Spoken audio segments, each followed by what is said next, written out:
March 15, 2024, Stamford, Connecticut, United States. The courtroom Your smelled Honor, like old wood I am and cheap innocent, coffee. and I That demand a stale fair trial. institutional scent that clings to places where lives are weighed and futures are decided. Fluorescent lights hummed overhead, casting a pale, unforgiving glow across the gallery. Every seat was filled. Reporters clutched notebooks. Families gripped each other's hands. And at the center of it all, standing behind the defense table in a suit that cost more than most people's monthly rent, stood Cole Preston Ashford. 27 years old. Ivy League educated. Born into one of Connecticut's oldest and wealthiest families. And guilty, according to 12 of his peers, of murder. But here's the thing you need to understand about Cole Ashford. Here's the detail that separates this story from every other true crime tale you've ever heard. He didn't care. When Judge Eleanor Hartwell began reading the sentence, Cole didn't bow his head. He didn't tremble. He didn't clutch the table for support like so many do when the weight of consequence finally crashes down. No. Cole Ashford smiled. That slow, confident, country club smile that had charmed professors and seduced women and convinced an entire community that he was exactly what he appeared to be, a golden boy with a bright future. "Mr. Ashford," Judge Hartwell said, her voice tight with barely contained contempt, "you have been found guilty of involuntary manslaughter in the death of Dr. Sarah Chen. It is the judgment of this court that you be sentenced to 12 years in state prison, the maximum allowed under the conviction." 12 years. The maximum. A sentence meant to send a message. And Cole Ashford laughed. Out loud. In open court. A genuine, amused chuckle that rippled through the gallery like a shockwave. Reporters stopped writing. The victim's family, Sarah Chen's elderly parents, who had flown in from New Jersey and sat in the front row holding a framed photograph of their daughter, stared in disbelief. Cole turned to face the gallery, still smiling, and spread his hands in a gesture of theatrical gratitude. "Thank you, Your Honor," he said, his voice dripping with mockery. "Truly. You look delightfully disappointed that you couldn't give me more. But don't worry," he paused, letting the moment hang. "I'll be out before any of you forget my name." The audacity of it. The sheer, breathtaking arrogance. Even the bailiff seemed frozen, unsure how to respond to a man who treated his own sentencing like a curtain call. Judge Hartwell's face hardened into stone. "Remove the defendant," she said. 2 security officers stepped forward, flanking Cole on either side. He didn't resist. Why would he? In his mind, he had already won. The prosecution had failed to produce a body. They'd been forced to accept a lesser charge. 12 years, with good behavior, he'd be out in 7, maybe 6. He was young, wealthy, and connected. This was an inconvenience, not a defeat. Cole was still smiling as they led him toward the side door. And that's when it happened. One of the officers, a stocky, weathered man in his 50s named Marcus Webb, leaned close to Cole's ear. His lips barely moved. The words were meant for Cole alone. But whatever he said, it broke something. Cole's smile didn't fade. It died. Collapsed inward like a building losing its foundation. The color drained from his face so quickly that the other officer instinctively tightened his grip, thinking Cole might faint. His knees buckled, just slightly, just enough to notice. His mouth opened, but no sound came out. For the first time in his entire life, Cole Preston Ashford had nothing to say. The officers half walked, half carried him through the door. The gallery erupted in murmurs. Reporters scrambled to understand what had just happened. The victim's family clutched each other, sensing that something had shifted but not understanding what. And just like that, the golden boy of Greenwich vanished from public view. Now, I know what you're thinking. What did that officer say? What words could possibly shatter a man who had just laughed in the face of a 12-year prison sentence? What truth could break someone who seemed utterly, pathologically incapable of being broken? That, my friend, is exactly what we're going to find out. But to understand that moment, to truly feel the weight of what was whispered, we need to go back. Back before the courtroom. Back before the investigation. Back before the bodies were found. Back to a world of old money and manicured lawns, where a monster hid behind a smile that everyone wanted to believe. This is the story of Cole Ashford. A man born with every advantage. A man blessed with intelligence, wealth, and a face that opened doors.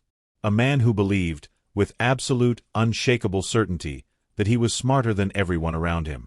That he could take whatever he wanted. That he could kill without consequence. This is the story of how he was wrong. And I want to ask you to do 2 quick things. First, if you're finding this story as compelling as I am, please hit that subscribe button so you never miss an episode. Second, drop a comment below and let me know where you're watching from. I love hearing from viewers all around the world. Now, where were we? Yes. The beginning. Let's go back to Greenwich, Connecticut. Back to the autumn of 2023. Back to a restored colonial home on a quiet, tree-lined street where the leaves were just beginning to turn gold. Back to the night Dr. Sarah Chen walked through Cole Ashford's front door for the very last time. She had no idea, of course. No idea that the man she loved was something else entirely. No idea that her brilliant clinical mind, the same mind that had helped hundreds of patients understand their own darkness, had failed to see the void lurking behind those charming blue eyes. But she was starting to suspect. And in Cole's world, suspicion was a death sentence. The golden boy of Greenwich. To understand Cole Ashford, you first have to understand the world that created him. Greenwich, Connecticut. If you've never been, let me paint you a picture. Imagine a place where the driveways are longer than most city blocks. Where the cars parked outside the country clubs cost more than houses in regular neighborhoods. Where old money doesn't just whisper, it sighs, heavy with the weight of generations who have never known want, never known struggle, never known the word no. The air in Greenwich smells different. Cleaner somehow, like fresh-cut grass and leather interiors and the faint hint of salt drifting in from Long Island Sound. The streets are lined with oak trees that have stood for centuries, their branches arching overhead like the vaulted ceilings of a cathedral. Everything is manicured. Everything is controlled. Everything is perfect. At least on the surface. Cole Preston Ashford was born into this world on a crisp October morning in 1996. The Ashford name carried weight in Greenwich, had carried weight since Cole's great-great-grandfather made a fortune in railroad speculation during the Gilded Age. The family estate sat on 12 acres of waterfront property, a sprawling Georgian colonial with more rooms than any family could reasonably use. Cole's father, Preston Ashford III, was a man carved from New England granite, tall, silver-haired, emotionally impenetrable. He measured worth in accomplishments and affection in approving nods that came perhaps twice a year. Cole's mother, Catherine, was a former debutante who had traded her own ambitions for the Ashford name and spent her days organizing charity galas and maintaining appearances. Neither parent was cruel, exactly. They were simply absent, present in body, vacant in every way that mattered. And so Cole learned, very early, that emotions were currency best kept hidden. That vulnerability was weakness. That the only thing that truly mattered was the performance, the seamless, polished presentation of success. He was brilliant, of course. That was never in question. IQ tests placed him in the 99th percentile by age 8. Teachers called him gifted and exceptional and a pleasure to have in class. But there were other notes, too, quieter ones, buried in files that no one thought to connect. A fourth-grade teacher who observed that Cole seems to mimic emotional responses rather than feel them. A middle school counselor who noted his unusual detachment following the death of a classmate. And then there were the animals. The Ashfords had a cat when Cole was 11, a gray tabby named Winston who disappeared one summer and was never found. The groundskeeper discovered something in the woods behind the estate that autumn, but Preston Ashford made certain it was never discussed.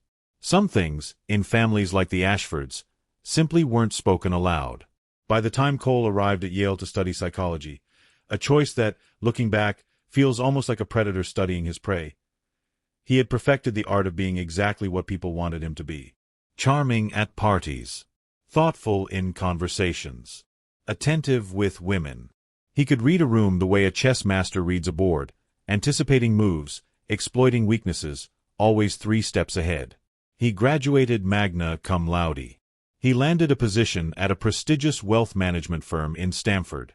He purchased a restored colonial in Greenwich, smaller than the family estate, but tasteful, appropriate for a young man on the rise.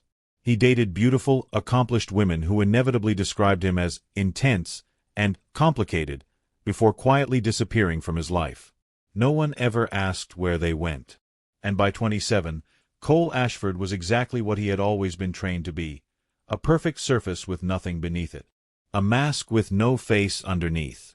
He believed he was untouchable. He was wrong. The woman who saw too much. Dr. Sarah Chen was everything Cole Ashford was not, and perhaps that's why he chose her. She wasn't born into old money. She wasn't handed opportunities on silver platters. Everything Sarah had, she had earned through talent, determination, and a work ethic that would have broken lesser people.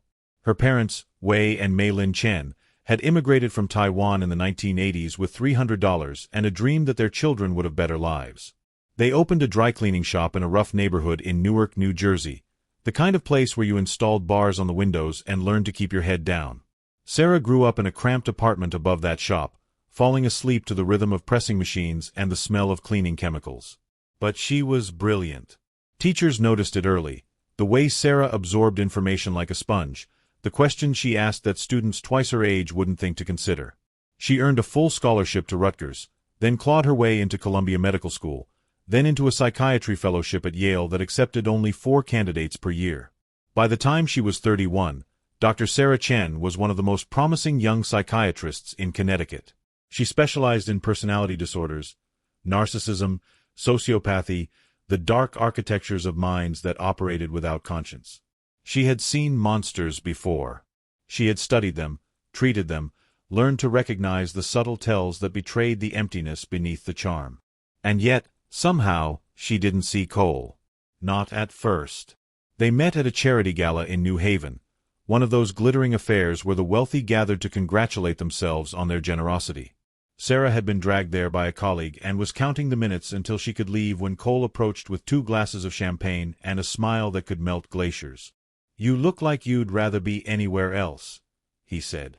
"I find that refreshing."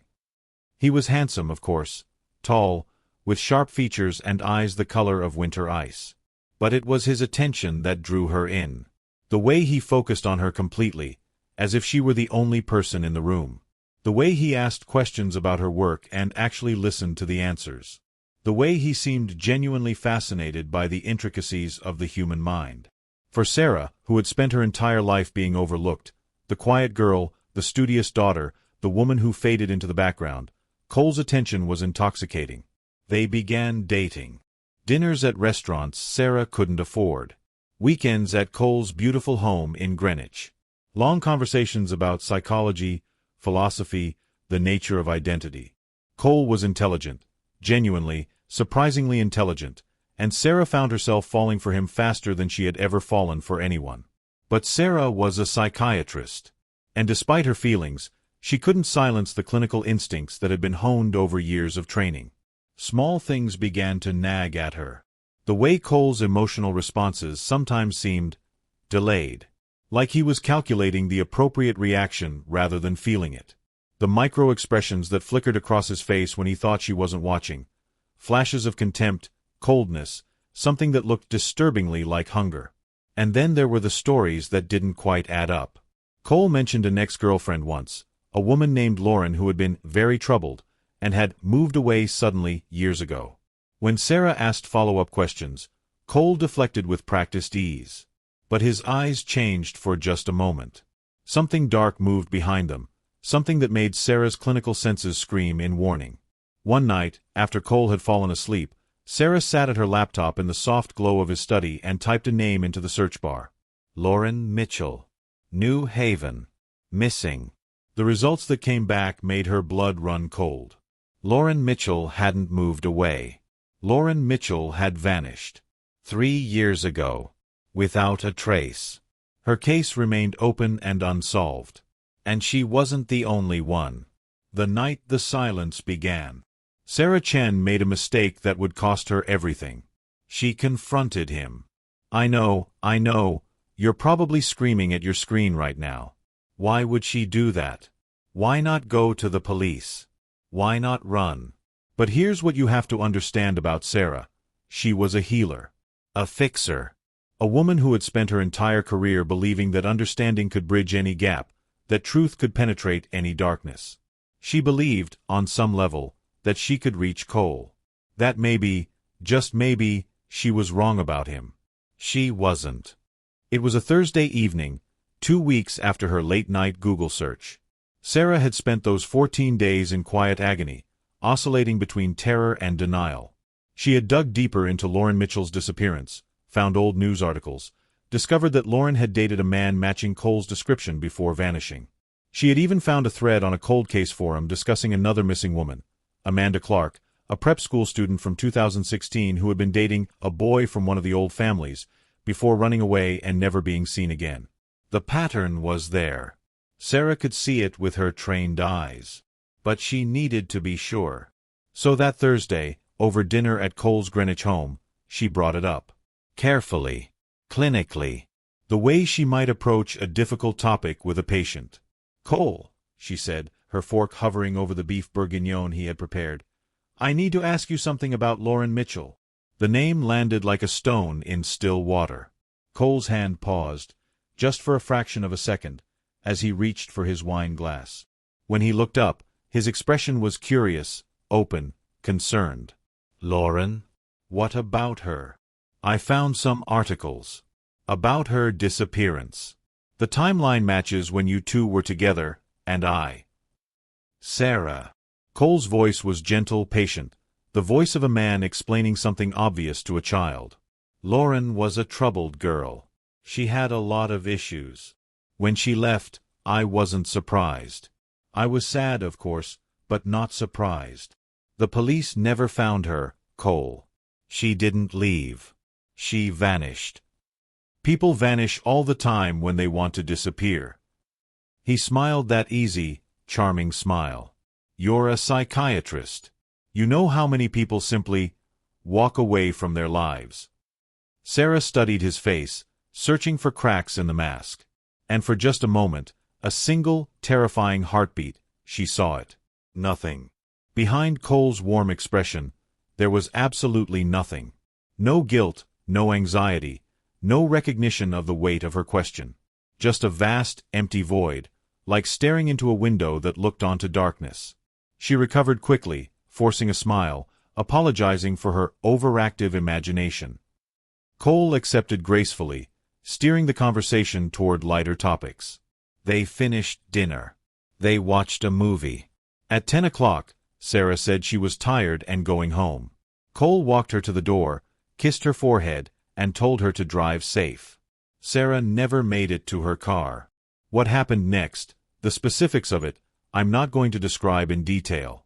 Not because you couldn't handle it, but because Sarah Chen was more than the way she died. She was a daughter, a healer, a woman who had fought her whole life to understand the darkness in others so she could help bring them into the light. She deserved better than to be reduced to the violence of her final moments. What I will tell you is this: Cole was methodical. Efficient. He had done this before, and it showed. By 10:47 p.m., Sarah was gone. By midnight, every trace of her presence had been scrubbed from his home. By dawn, Cole had crafted a narrative, a story of a girlfriend who had been acting strangely, who had mentioned needing space, who had simply disappeared.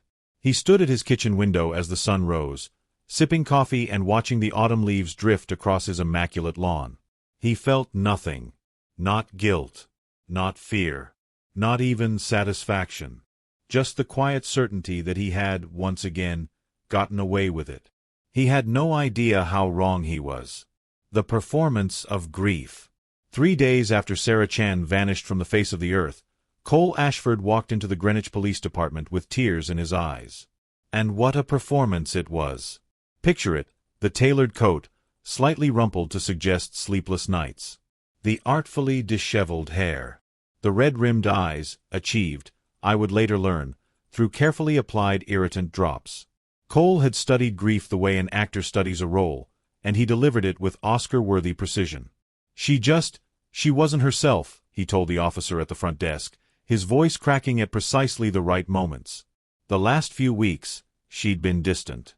Talking about needing to get away from everything. I should have paid more attention. I should have seen it. The officer nodded sympathetically and handed Cole a missing persons form. Within 24 hours, the case had been assigned to the Connecticut State Police Major Crimes Unit. And that's when Cole Ashford's luck began to run out, though he was far too arrogant to notice. Detective Mariana Vega was 53 years old, with silver-streaked hair pulled back in a practical ponytail and eyes that had seen things that would give most people nightmares for the rest of their lives. 20 years on the force. Hundreds of cases. A specialization in exactly the kind of predator that Cole Ashford was, charming men who made women disappear. Her colleagues called her the Bloodhound. Not because she was aggressive, but because once she caught a scent, she never, ever let go. Vega met Cole for his first formal interview in a sterile conference room at the Stamford Field office. He arrived in a crisp suit, not too formal, not too casual, and offered a handshake that was warm without being aggressive. His story was seamless. His timeline was precise. His emotional responses were textbook. Too textbook. Vega had interviewed hundreds of grieving partners. She knew what real anguish looked like, the way it made people ramble, contradict themselves, circle back to painful memories unprompted. Real grief was messy, chaotic, human. Cole's grief was polished. He hit every note, but the music felt rehearsed. His tears came at convenient moments. His voice broke on cue. And underneath it all, Vega sensed something else, a flicker of amusement, almost like a child playing a game he knew he was winning. "Mr. Ashford," Vega said, her voice neutral, "can you walk me through the last time you saw Dr. Chen?" Cole nodded, composing himself. "Thursday evening. She came over for dinner. We talked about her work. She'd been stressed about a difficult patient. Around 10, she said she was tired and wanted to go home. I walked her to the door, kissed her goodbye, and—" He paused, swallowing hard. "That was the last time I saw her. And you went to bed after that?" "Yes. Around 10:15, 10:30. I had an early meeting the next day." Vega wrote something in her notebook. Did Dr. Chen seem upset? Anxious? Anything unusual? She'd been off for a couple of weeks, asking strange questions. I wondered if maybe her work was affecting her more than usual. Psychiatrists carry a lot of weight, you know. Other people's darkness. He delivered the line with practiced sincerity. Vega smiled, a small, professional smile that didn't reach her eyes. "Of course. We'll be in touch, Mr. Ashford."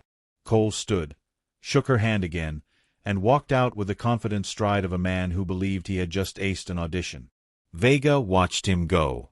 Then she opened her notebook and looked at the single line she had written during the interview. Something's wrong with this man. She pulled out her phone and dialed the tech forensics unit. "I need a full digital workup on a person of interest," she said. "Everything. Phone records, search history, financials. And flag any connection to open missing persons cases in the tri-state area." She hung up and stared at the door Cole had walked through. "You think you're clever," she thought. "They always do." She'd seen this before. The charm, the polish, the absolute certainty that intelligence was enough to outrun justice. It never was. And here's where this story takes a turn that I promise you won't see coming. But before we continue, if you're invested in what happens next, if you need to know how this all unfolds, do me a favor and subscribe to the channel. Trust me, you'll want to be here for what comes next. The detective who collected shadows. Let me tell you about Mariana Vega. Not the badge. Not the title. The person. Because to understand how Cole Ashford's perfect world came crashing down, you need to understand the woman who dismantled it, brick by careful brick.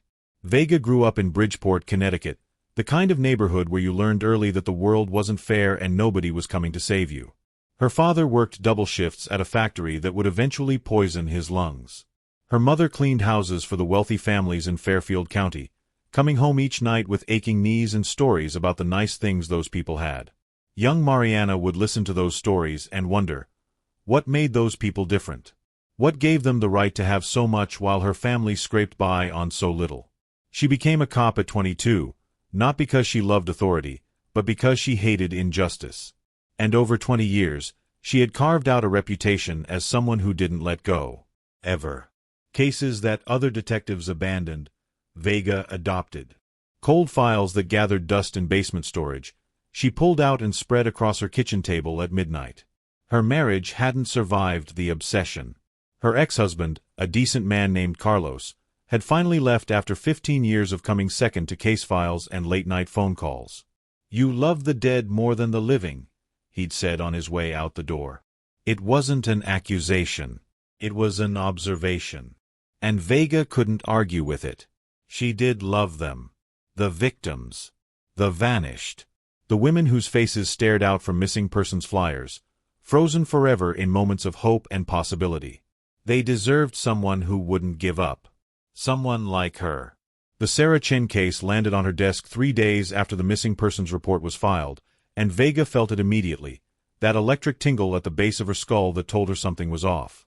She had interviewed Cole Ashford and walked away with a single certainty: that man was lying. Not about everything. That was too easy to catch. No, Cole was lying about something specific. Something buried so deep beneath his polished exterior that most people would never think to look. Vega began building her case the way she always did, quietly, methodically, without alerting her target. She started with Sarah's colleagues at Yale Psychiatric. They described a woman who had been happy, focused, professionally thriving, until the last few weeks of her life. Something had changed. Sarah had become distracted, anxious, asking strange questions about patterns in behavior and missed warning signs. One colleague recalled Sarah mentioning that she was worried about something personal, but refused to elaborate. Then Vega found the journal. Sarah had kept a leather-bound notebook in her office at Yale, a private record of her thoughts, separate from official patient files. Most of the entries were mundane: scheduling conflicts, research ideas, self-reminders. But the last dozen pages made Vega's blood run cold. "There's something wrong with him. I can feel it. Lauren Mitchell. Amanda Clark. How many others? He looks at me sometimes and I see nothing. Absolutely nothing behind his eyes. I need to go to the police. Tomorrow. I'll go tomorrow." The final entry was dated the day Sarah disappeared. Vega closed the journal and stared at the wall of her office for a long moment. She knew what she was dealing with now. She'd seen this before. Men who moved through the world like apex predators, consuming and discarding, convinced that their intelligence placed them above consequence. They were always wrong. It just took time to prove it. Meanwhile, Cole Ashford resumed his life with a casualness that would have been shocking if Vega hadn't seen it before. He returned to work. He attended social functions. He posted on Instagram tasteful photos of autumn leaves and artisanal coffee, accompanied by captions about taking time to heal and appreciating what matters. He had no idea that Vega was watching. No idea that every thread she pulled was slowly, inexorably, leading back to him. Arrogance as evidence.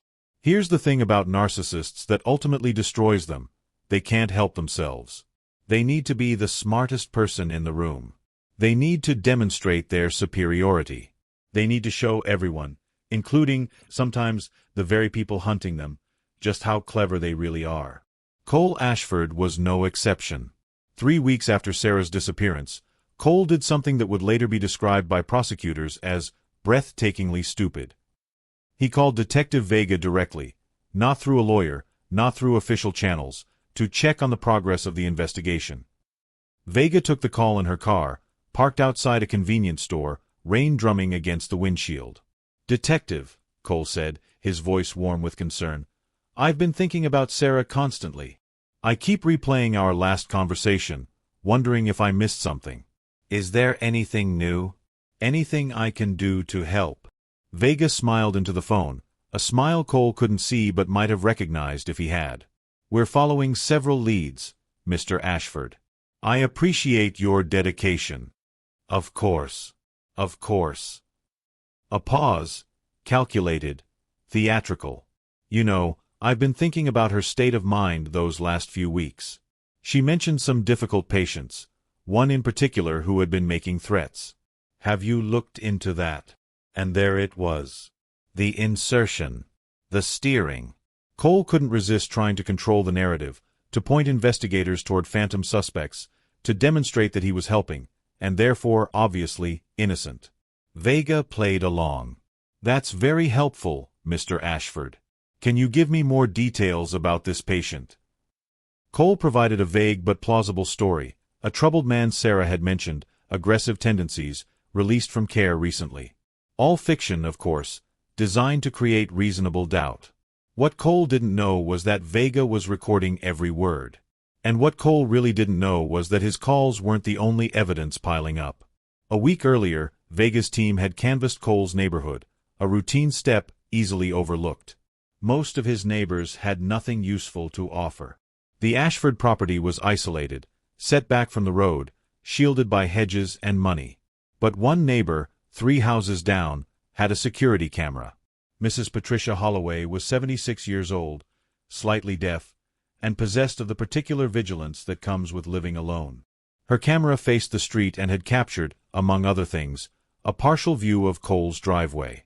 On the night Sarah disappeared, the timestamp showed Cole's black Mercedes pulling out of the driveway at 11:23 p.m. Cole had told police he went to bed at 10:15. The discrepancy was small. Easily explained away, perhaps a late errand, a forgotten detail.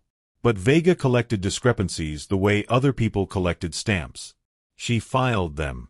She connected them. She waited. The breaking point came at Sarah's memorial service. It was organized by Sarah's colleagues from Yale, a gathering at a small chapel in New Haven, attended by friends, family, and one very unwelcome guest. Cole Ashford arrived in a perfectly tailored black suit, his expression a mask of dignified sorrow. And then he delivered a speech. Vega stood in the back of the chapel, watching. Cole spoke beautifully, about Sarah's brilliance, her compassion, her dedication to helping others. He spoke about their relationship, the deep connection they had shared, his eternal hope that she would somehow, someday, be found. The words were perfect. But his eyes were empty. At one point, as Cole described Sarah's last evening, a fiction he had rehearsed so many times it probably felt true to him, Vega saw something flicker across his face. Just for a moment. A micro-expression so brief that most people would have missed it. Satisfaction. The predator, surveying his work. Vega slipped out of the chapel before the service ended. She sat in her car and stared at the rain-streaked windshield for a long moment. Then she pulled out her phone and called the tech forensics unit. "I need a warrant for Cole Ashford's digital records," she said. "Everything. And I need it yesterday." The digital trail. Here's something you might not know about digital evidence. Deleting something doesn't make it disappear. Not really. Not completely. Every search you make, every website you visit, every message you send, it leaves traces. Breadcrumbs scattered across servers and hard drives and cellular towers, waiting for someone patient enough to follow them. Cole Ashford was brilliant. But he wasn't as brilliant as he thought he was. When Detective Vega's team finally obtained warrants for Cole's digital records, they expected to find something incriminating. What they found was a roadmap to murder. The forensic specialist was a quiet woman named Dr. Priya Sharma, the kind of person who spoke in code and statistics but could make a computer confess its deepest secrets. She called Vega into her lab on a Tuesday afternoon, her usually impassive face tight with barely contained excitement. "You need to see this," Sharma said, pulling up a series of screenshots on her monitor. Internet searches. Recovered from Cole's devices through specialized software that could resurrect deleted data from the digital graveyard. How long before a missing person case goes cold? Searched October 3rd, 8:47 p.m. Disposing of evidence in coastal areas. Searched October 5th, 11:22 p.m. Cadaver dogs accuracy range water. Searched October 8th, 9:15 p.m.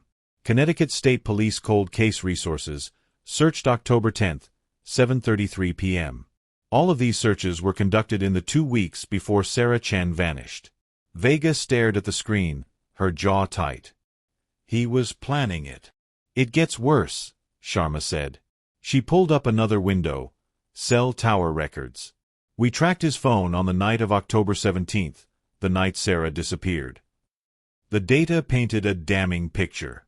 Cole's phone had traveled from his Greenwich home at 11:18 p.m., consistent with the neighbor's security footage, to a remote location in northern Connecticut, a heavily wooded area near the Saugatuck Reservoir.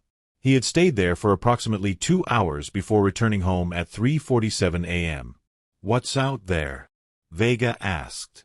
"Nothing. State forest. No structures, no roads except an old service path. The kind of place you'd go if you wanted to." "Bury something," Vega finished. Her mind was racing now, connections firing. She remembered a case file she had reviewed years ago, one that had always nagged at her. A young woman named Lauren Mitchell, reported missing in 2021, last seen in New Haven. Her case had gone cold within months. "Sharma, can you pull cell tower data for this location going back 5 years?" Sharma's fingers flew across the keyboard. Minutes passed. Then she stopped, her face pale. "Detective." Cole Ashford's phone pinged near this same location in March 2021. The month Lauren Mitchell disappeared. Vega felt the floor shift beneath her feet. She pulled up Lauren's case file on her tablet, scrolling through the details. Lauren had been a Yale sophomore, bright, artistic, planning to study abroad.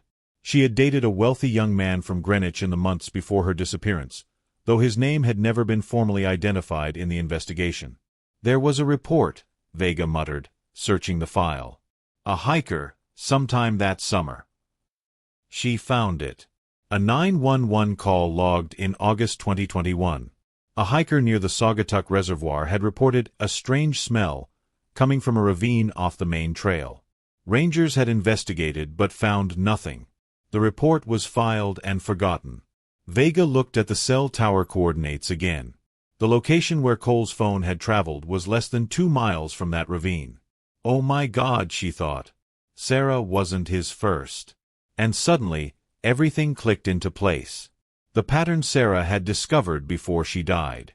The names in her journal: Lauren Mitchell, Amanda Clark. The cold precision of the crime scene, the practiced efficiency of the cover-up. Cole Ashford wasn't just a killer. He was a serial killer. And he had been hunting for nearly a decade. Vega picked up her phone with hands that weren't quite steady and dialed her captain. "I need authorization for a ground-penetrating radar search," she said. "Northern sector, near Saugatuck Reservoir. And I'm going to need federal support." "What have you got, Vega?" She stared at the cell tower data glowing on the screen. "Bodies," she said. "I think I've got bodies. The ghosts he buried. Before we go any further, I need you to understand something. Lauren Mitchell was a real person. Amanda Clark was a real person. They weren't just victims, just case numbers, just bodies waiting to be discovered in a Connecticut forest.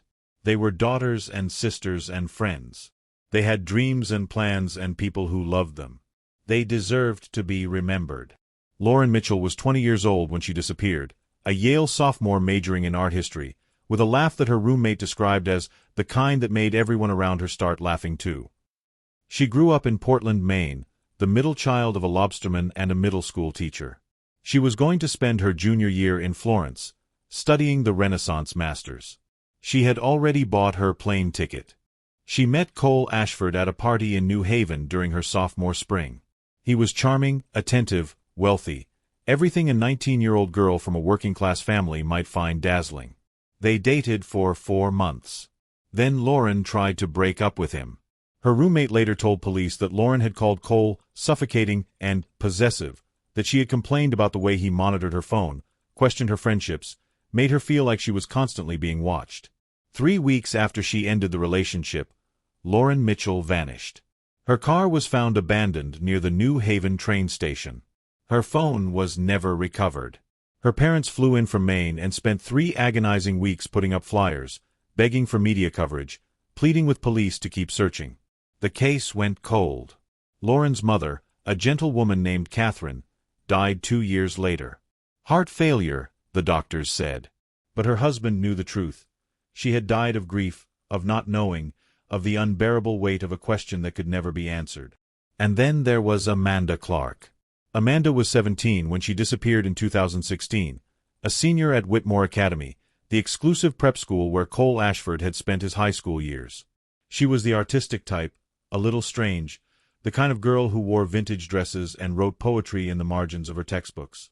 She and Cole dated for 6 months. Friends described the relationship as intense and kind of weird. Amanda had confided to her older sister that Cole made her uncomfortable sometimes, but that she felt like she couldn't leave, like he wouldn't let her leave. One spring evening, Amanda told her parents she was going for a walk. She never came home. Police classified her as a runaway. She had a history of anxiety, a recent argument with her parents about college applications, a journal full of melancholy poetry. The narrative was convenient. Troubled girl runs away, doesn't want to be found. No one connected Amanda Clark to Cole Ashford. Not then. Not for 8 years. The ground-penetrating radar search began on a gray November morning, 3 weeks after Vega identified the location from Cole's cell tower data. The equipment was operated by a specialized forensics team from the FBI.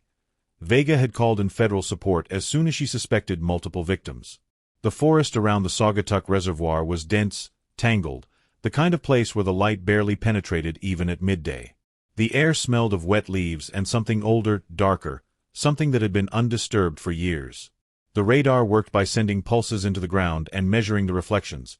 Any disturbance in the soil, any anomaly in the natural composition, would show up on the screen like a ghost whispering from beneath the earth. They found the first anomaly within 2 hours. A rectangular disturbance approximately 6 feet long, 3 feet deep, 20 meters off the service path. The second anomaly was located an hour later, half a mile to the northwest. Both were consistent with burial sites. Vega stood at the edge of the search zone as the excavation teams moved in, their shovels cutting into soil that hadn't been disturbed in years. She thought about Cole Ashford, probably sitting in his Greenwich home at this very moment, sipping coffee, checking his stocks, utterly confident that his secrets would stay buried forever. The first call came at 4:47 p.m. Detective Vega. We've got remains. Female, based on initial assessment. We're going to need the medical examiner. The second call came at 6:15 p.m. Second site confirmed. We've got another one.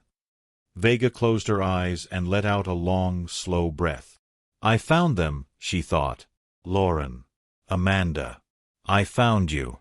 3 days later, using refined triangulation from Cole's cell tower data, a third search was conducted in a different location, a wooded area near the Connecticut-New York border.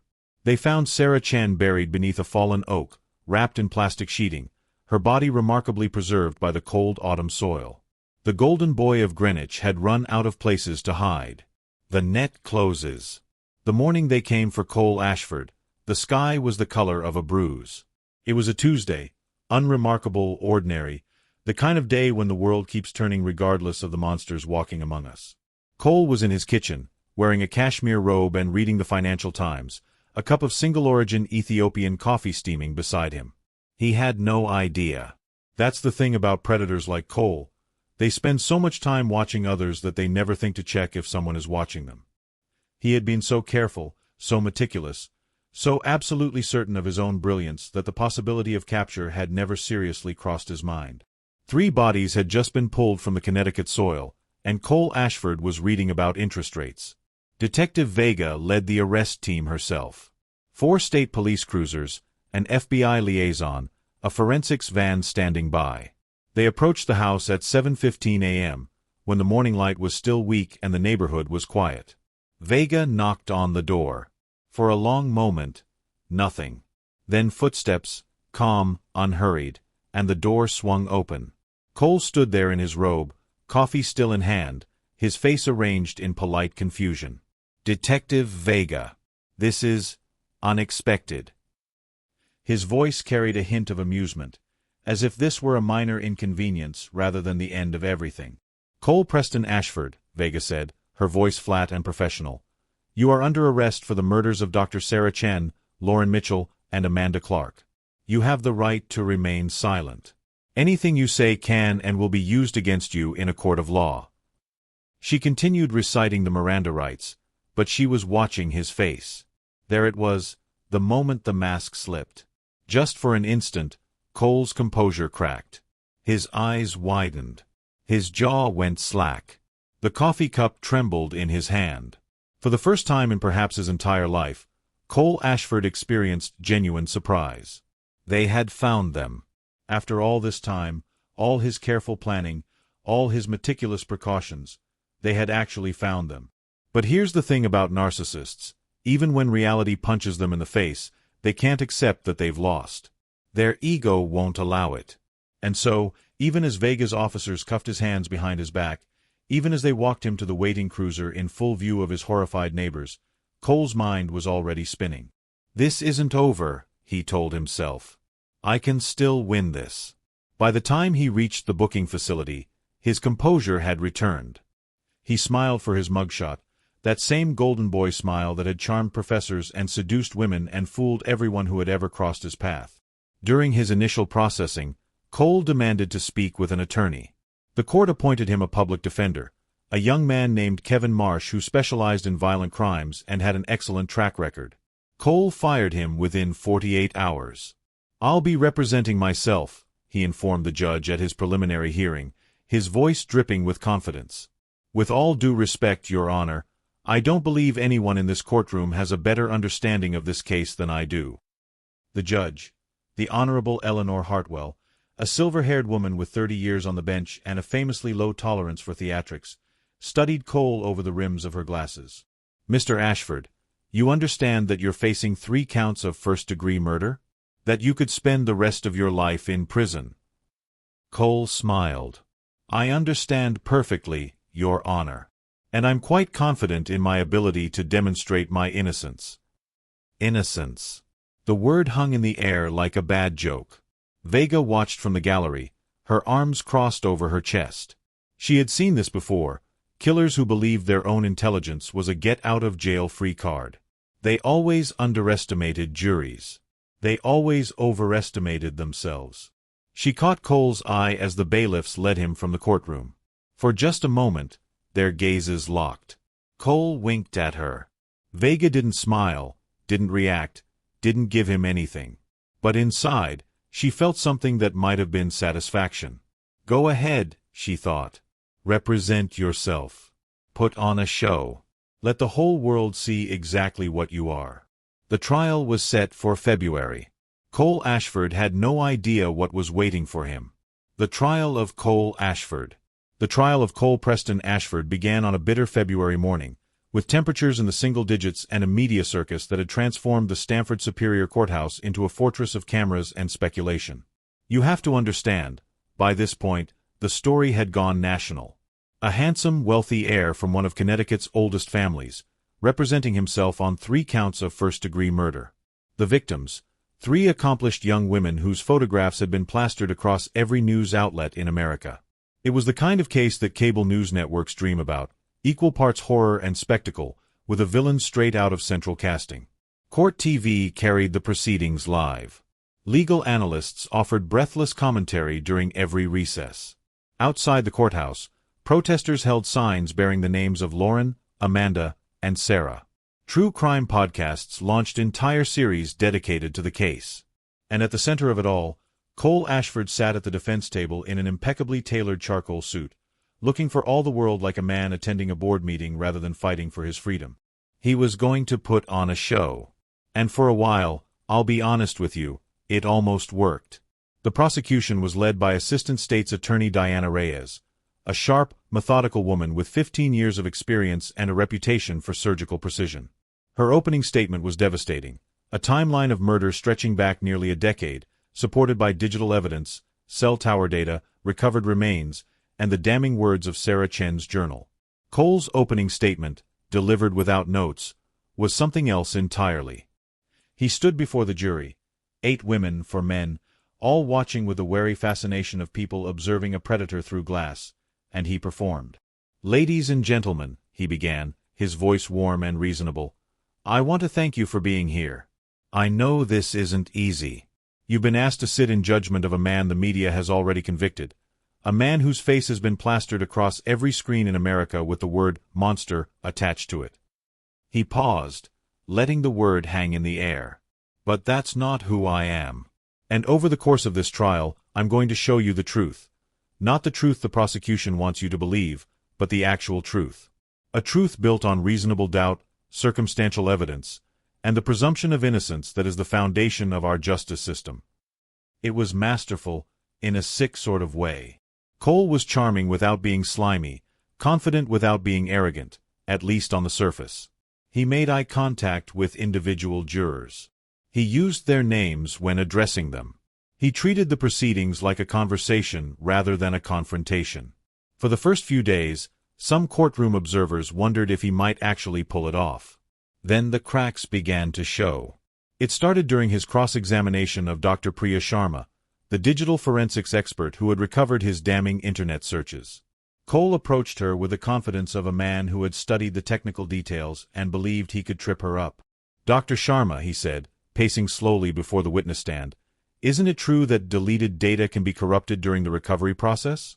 That what you've presented as my search history could, in fact, be fragmented data reassembled incorrectly?"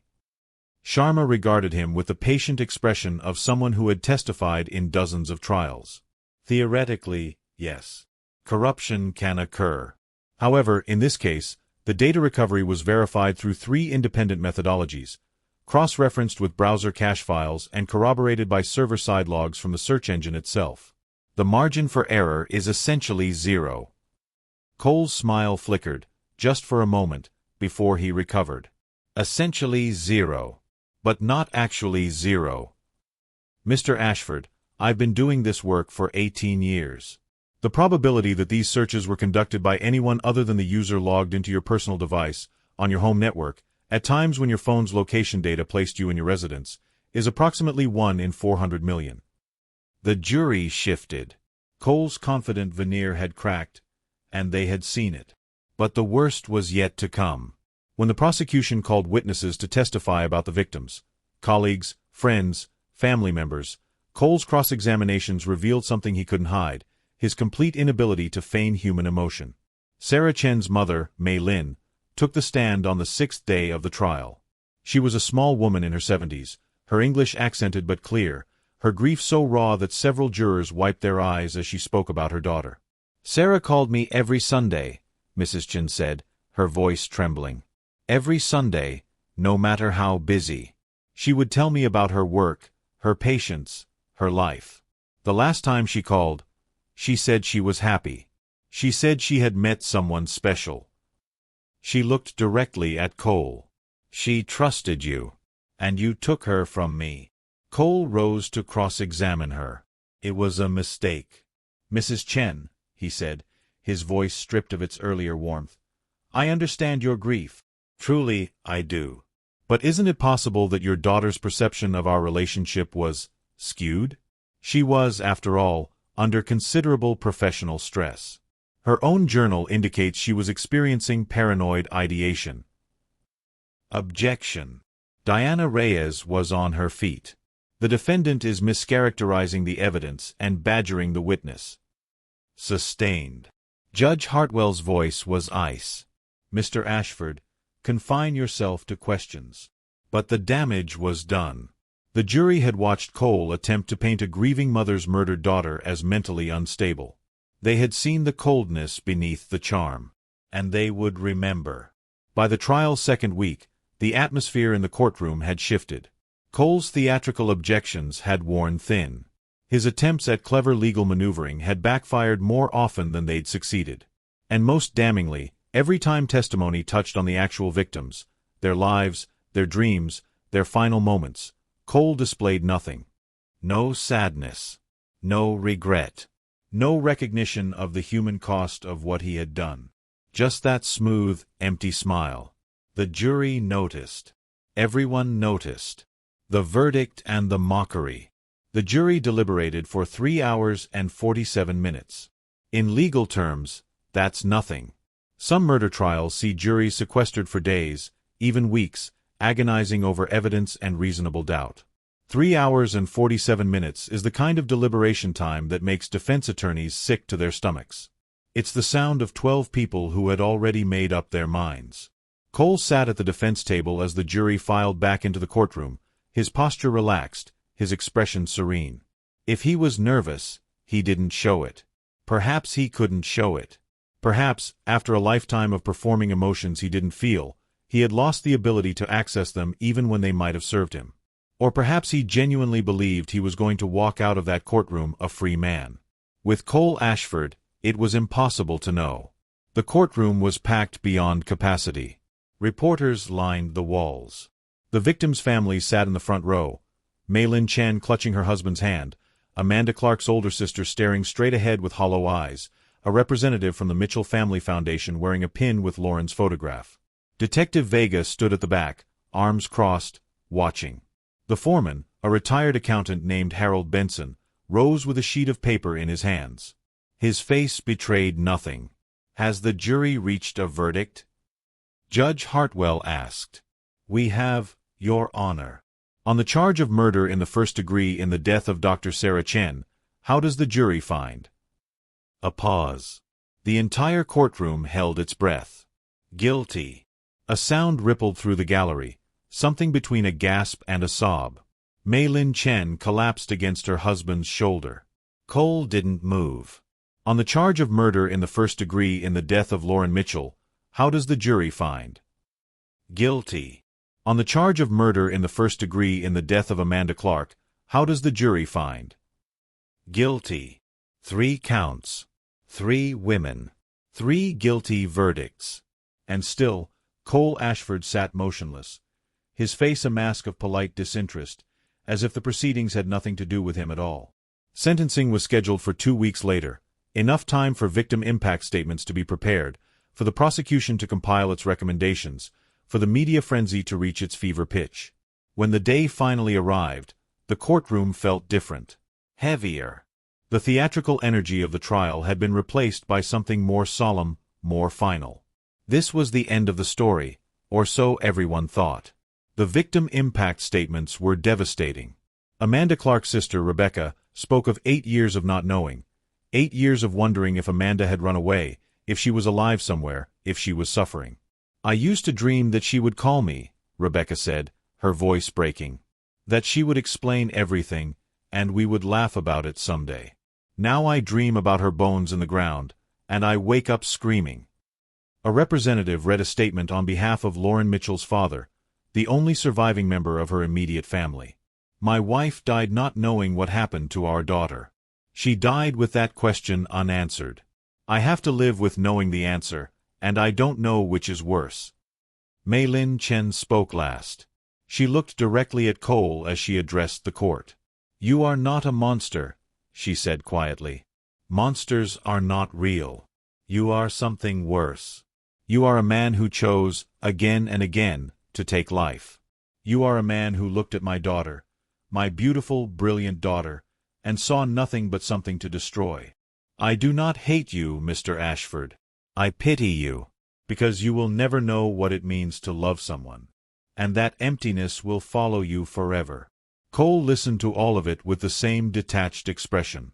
When the statements concluded, Judge Hartwell turned to face him. "Mr. Ashford, you have been found guilty of 3 counts of murder in the first degree. Before I deliver my sentence, do you have anything you wish to say to this court?" Cole rose. And he smiled. "Your Honor," he said, his voice carrying clearly through the silent courtroom, "I want to thank everyone for their time. Truly. This has been a fascinating exercise in groupthink, a masterclass in how emotion can override evidence, how narrative can replace reason." Murmurs rippled through the gallery. Judge Hartwell's eyes narrowed. "I bear no ill will toward the jury," Cole continued, spreading his hands in a gesture of magnanimity. "They did what they believed was right, given the information they were fed. And to the families," he turned to face them, his expression a perfect simulation of sympathy, "I am sorry for your losses. I truly am. But your grief, however genuine, does not make me guilty." His smile widened. "I look forward to my appeal. And I want to assure everyone in this room that this is not the end of my story. Not by a long shot. The audacity of it. The sheer, breathtaking arrogance. Even now, even after everything, Cole Ashford believed he was the smartest person in the room." Judge Hartwell's voice, when she spoke, was cold enough to frost glass. "Mr. Ashford, I have presided over this court for 30 years. I have seen defendants express remorse. I have seen defendants maintain their innocence with dignity. I have even seen defendants break down in tears when faced with the weight of their actions. She paused. I have never, in 3 decades on this bench, encountered anyone quite like you. She straightened the papers before her. You have shown no remorse for your crimes. You have shown no acknowledgement of the lives you destroyed. You have treated these proceedings as a performance, and these deaths as inconveniences. Her gaze locked onto his.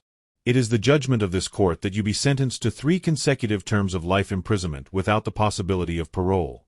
You will die in prison, Mr. Ashford. That is not a prediction. It is a certainty. Cole laughed. Out loud. In open court. A genuine, amused chuckle that made the bailiffs tense and the families recoil. "Thank you, Your Honor," he said, still grinning.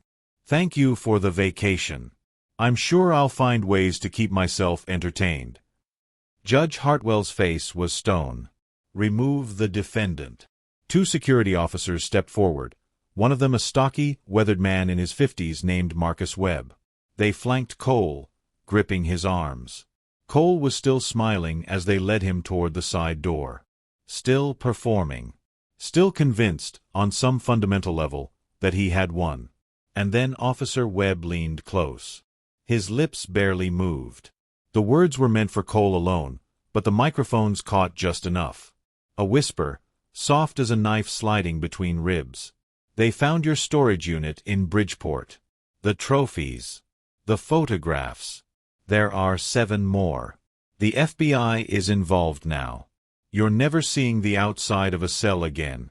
Cole's face, that smug, invincible, perfectly composed face, collapsed. The color drained so fast he looked like a corpse. His knees buckled. The officers had to catch him, had to physically hold him upright as his body forgot how to function. His mouth opened, but no sound came out. For the first time in his entire life, Cole Preston Ashford had been truly, completely surprised. 7 more. 7 more. All those other women, the ones he had buried so carefully, the ones whose names had never been connected to him, the ones he had kept trophies from in a storage unit he thought no one would ever find. They had found them. They had found everything. The golden boy of Greenwich was dragged from the courtroom, silent, broken, his mask shattered beyond repair. And in the gallery, Detective Mariana Vega allowed herself, for the first time in months, to smile. The truth he could never outrun. "Oh, now you know. Now you understand what was whispered in that courtroom, and why it destroyed Cole Ashford more completely than any prison sentence ever could. 7 more victims. 7 women whose names had never been connected to Cole, whose disappearances had been classified as cold cases or runaways, or simply forgotten by a world that moves too fast to remember everyone it loses. The FBI had been working in parallel with Detective Vega for weeks, following a thread she had uncovered during the original investigation. A storage unit in Bridgeport, registered under a shell company that traced back, through layers of corporate obfuscation, to Cole's personal finances. What they found inside was a museum of horror. Photographs. Jewelry. Driver's licenses. Personal items that had no business being in anyone's possession, except as trophies. Souvenirs. Proof that the collector had taken something irreplaceable from the world. The FBI identified 7 additional victims within 6 months of the trial's conclusion. Their names were released to the public in a press conference that made national headlines. Jessica Moreno, 24, disappeared from Boston in 2015. Danielle Park, 22, disappeared from Philadelphia in 2017. Christina Webb, 26, disappeared from Hartford in 2018. Megan O'Brien, 21, disappeared from Providence in 2019. Alexis Tran, 23, disappeared from New York City in 2020. Rachel Hoffman, 25, disappeared from Baltimore in 2021. Brianna Martinez, 20, disappeared from Newark in 2022. 7 women. 7 families who had spent years wondering, hoping, grieving without closure. Cole Ashford hadn't killed 3 people. He had killed 10. And the storage unit, that damning, meticulous archive of his crimes, proved that his murders weren't impulsive, weren't crimes of passion, weren't anything other than what they had always been. The calculated actions of a predator who believed he was too smart to be caught. He was wrong. Cole is currently housed in a maximum security federal facility in Colorado, transferred from state custody after the additional federal charges rendered his original sentence almost irrelevant. He faces 10 counts of first-degree murder across 5 states. The appeals he promised have gone nowhere. The legal maneuvering he threatened has produced nothing. By all accounts, he has become a ghost of himself. Guards report that he no longer speaks during interactions. He no longer smiles for photographs. He no longer makes eye contact with anyone, not with other inmates, not with staff, not with the lawyers who occasionally visit to discuss the endless federal proceedings. The mask he wore for 30 years has been permanently removed. And what remains beneath it is something hollow, broken, utterly unremarkable. Just another predator in a cage, waiting out the decades until his body fails him. Detective Mariana Vega retired from the Connecticut State Police 6 months after the trial. She gave one interview, just one, to a journalist who asked her what she wanted people to remember about the case. "I want them to remember the victims," she said. "Not him. Never him. Lauren and Amanda and Sarah and all the others, they were more than the way they died. They were daughters. They were sisters. They were friends. They had futures that he stole. I want people to remember them. And so we will." There's a lesson buried in this story, if you're willing to dig for it. Cole Ashford had everything: wealth, education, intelligence, charm, every advantage the world could offer. And none of it saved him, because none of it was real. He built his entire life on a foundation of emptiness, and emptiness, no matter how carefully decorated, always collapses eventually. Every monster believes they're the exception. Every predator trusts in their own superiority. They look at the people around them and see sheep, marks, prey. They believe that rules are for lesser minds, that consequences are for those too stupid to avoid them. But here's the truth Cole Ashford learned too late, the truth whispered to him in that courtroom as his world came crashing down. There is no perfect crime. There is no amount of intelligence that can outrun consequence forever. The truth is patient. It waits. It gathers evidence in silence. It builds its case in the shadows. And when it finally steps into the light, when it finally whispers in your ear, there is no charm, no wealth, no brilliance that can save you. The truth always, always finds a way. If this story stayed with you, if you felt something watching Cole's world collapse, then you'll want to be here for what comes next. Subscribe to this channel, hit the notification bell, and join me next time when we dive into another story of arrogance, consequence, and the justice that waits for those who believe they're untouchable. Until then, be good to each other, and never underestimate the power of truth.